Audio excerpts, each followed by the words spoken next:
राम राम मंडळी, प्रीतीचा लेडीफाय या यूट्यूब चॅनलमध्ये तुमचे खूप खूप स्वागत आहे। मी आहे तुमची होस्ट प्रीती। तर कशी आहेत मंडळी? मजेत ना? मजेतच असायला पाहिजे। तर आज आपण ज्या ठिकाणाला भेट देणार आहोत त्या ठिकाणाचं नाव आहे मंडपेश्वर केव। महाराष्ट्रामध्ये अशा भरपूर केव्स आहेत, त्यामध्ये मी 2 केवना आताच भेट दिलेली आहे, ते म्हणजे महाकाली केव आणि जोगेश्वरी केव। तर ह्या केवचा जो व्हिडिओ आहे तो ऑलरेडी माझ्या चॅनलवर आहे। तुम्ही जर तो पाहिला नसेल तर तो नक्की जाऊन तुम्ही पहा।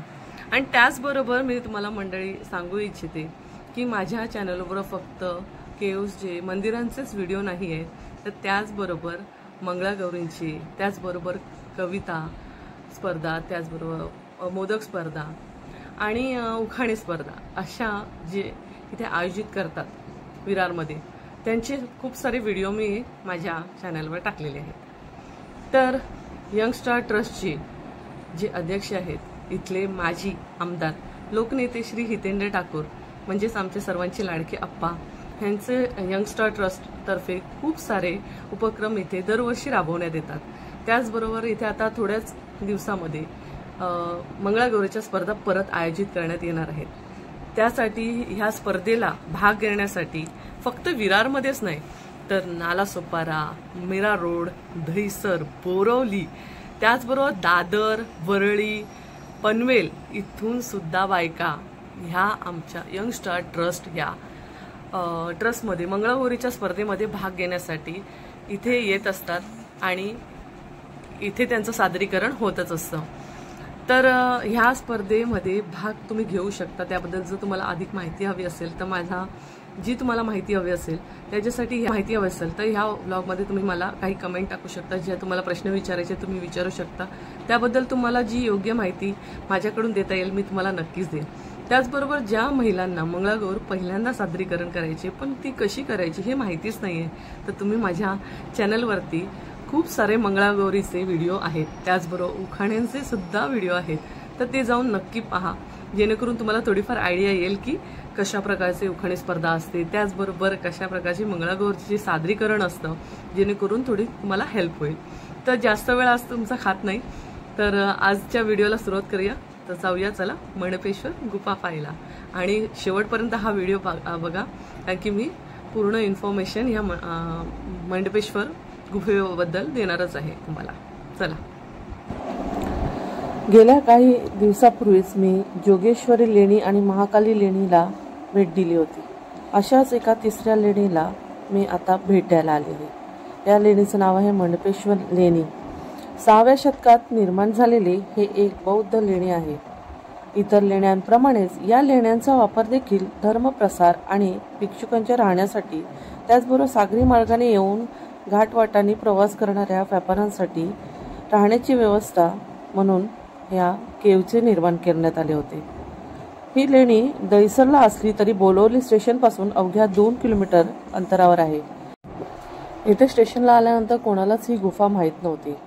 मी त्यानंतर रिक्षावाल्यांना सांगितलं की मी मॅप लावते, तुम्ही मला तिथपर्यंत घेऊन चला, आणि मग मी इथे येऊन पोचली। जोगेश्वरी लेणीच्या काळातच येथे शिल्पकलाचे काम करण्यात आले होते। लेणींच्या आवारात प्रवेश करताच एक दगडी फरशी बसवलेली वाट लेणीकडे जाते। दोन्ही बाजूला बाग विकसित करण्याचे काम झालेले आहे। थोडं पुढे जाताच लेणी नजरेस पडते। 4 खांब असलेले एक भव्य मंडप आहे। या मंडपावरूनच या लेणीचे नाव मंडपेश्वर पडले असावे।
मंडपातून गर्भगृहामध्ये प्रवेश करण्याच्या आधी एक भग्न अवस्थेतील तुम्हाला नंदी दिसून येईल व अलीकडच्या काळातही अजून एक नंदी दिसून येईल तुम्हाला.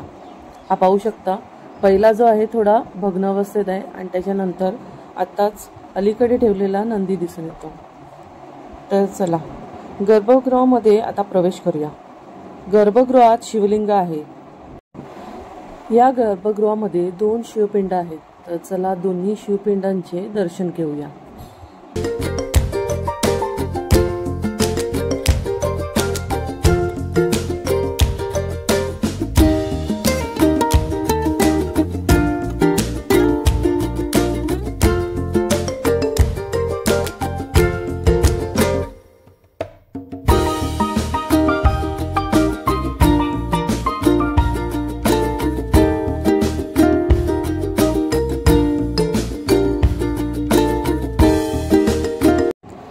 गर्भगृहामध्ये प्रवेश करत असताना उजव्या दरवाजाच्या इथे काहीतरी मोडी भाषेमध्ये काहीतरी लिहिलेले आहे.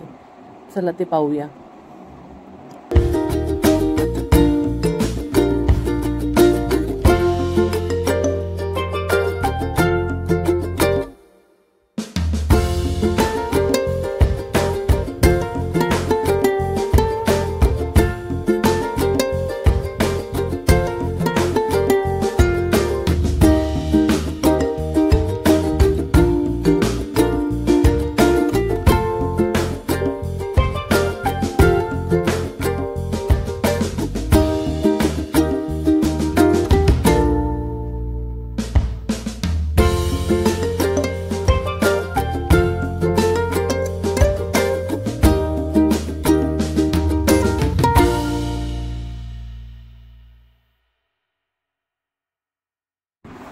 मंडपात शिरल्यानंतर उजव्या साईडला तुम्हाला जे खांब दिसत आहेत त्याच्यामध्ये थोडेफार असे शिल्पकला कोरल्या गेल्या आहेत. या बघा, पाहू शकता तुम्ही. खूप अशा पडक्या अवस्थेत आलेल्या आहेत त्या शिल्पकला. याला जतन करण्याची खूप गरज आहे.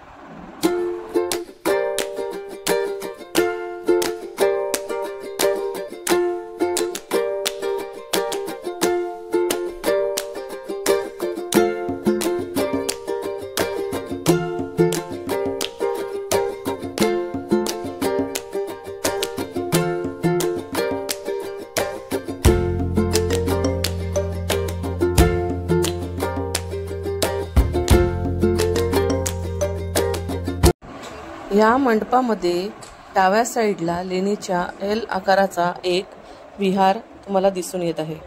त्यावर एक मोठा असा शिल्पपट तुम्हाला बऱ्या अवस्थेत दिसत आहे.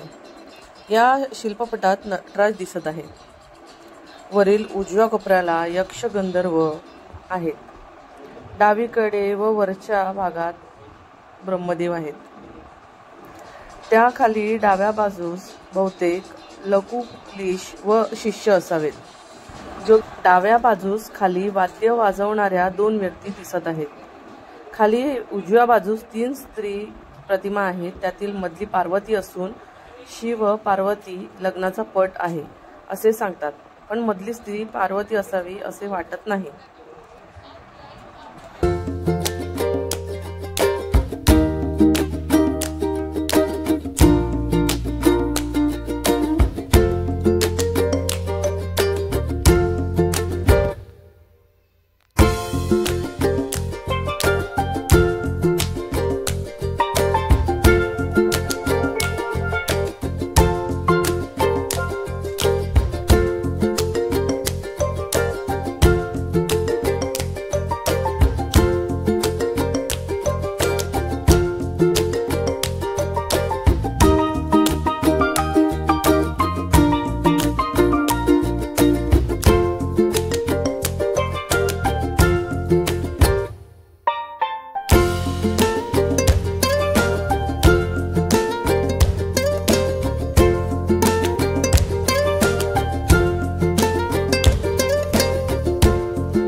मंदिराच्या बाहेर जशा व्याघ्र मूर्त्या असतात तशाच इथे दोन थोड्या पडीक अवस्थेत दिसत आहेत।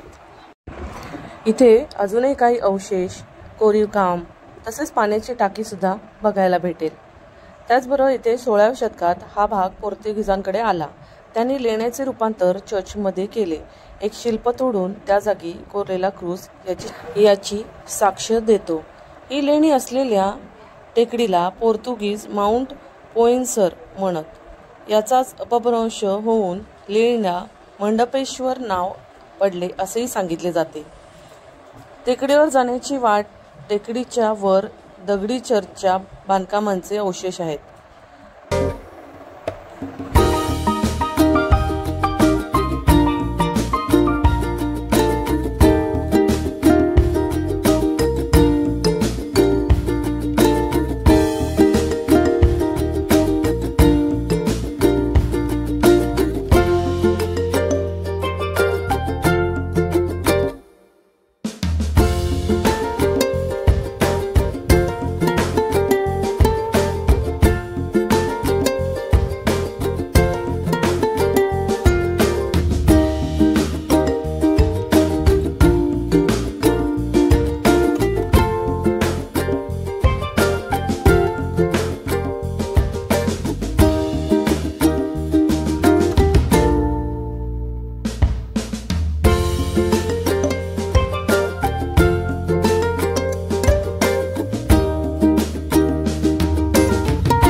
टेकडीच्या लेणीच्या आवाराबाहेर चर्च आहे व ख्रिश्चन लोकांची एक स्मशानभूमीही दिसते।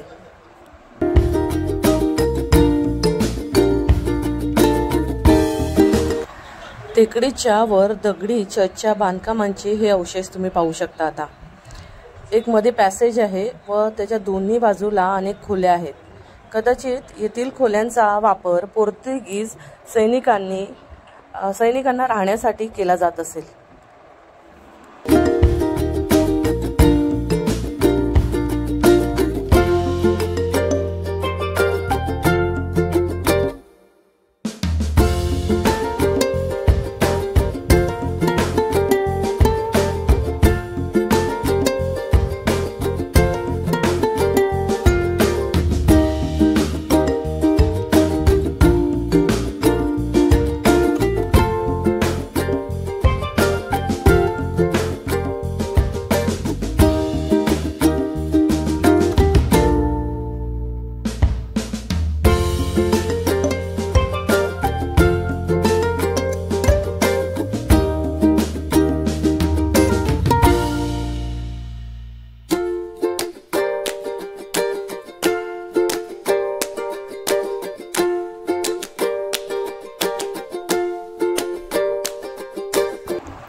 या गुफेच्या बाजूने ज्या मार्गाने आलो ना, हा मार्ग तुम्ही पाहू शकता. इथून साईडने असा रस्ता आहे, तिथून असं हळूहळू चढत येऊन मग ह्या वरच्या पडीकशा चर्चच्या मंडपापाशी तुम्ही येऊन पोचाल.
इसवी सन 1739 मध्ये मराठ्यांनी स्वारी करून हा प्रदेश काबीज केला.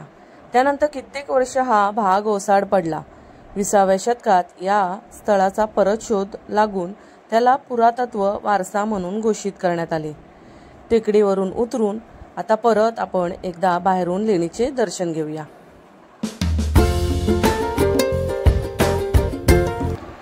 आय होप मंडळी, या मणपेश्वर गुफेची माहिती व इथली जागा तुम्हाला नक्कीच आवडली असेल. तर अजून तुम्ही माझ्या चॅनलवर नवीन असाल आणि चॅनलला सबस्क्राईब केलं नसेल तर सबस्क्राईब करा, लाईक करा आणि शेअर करा. त्याचबरोबर या मंदिराचं लोकेशन व त्याचबद्दलची थोडीफार माहिती मी तुम्हाला डिस्क्रिप्शन बॉक्समध्ये देऊन ठेवणारच आहे. तर चला भेटूया पुढच्या अशा नवीन व्हिडिओमध्ये. आजचा व्हिडिओ पाहिल्याबद्दल धन्यवाद.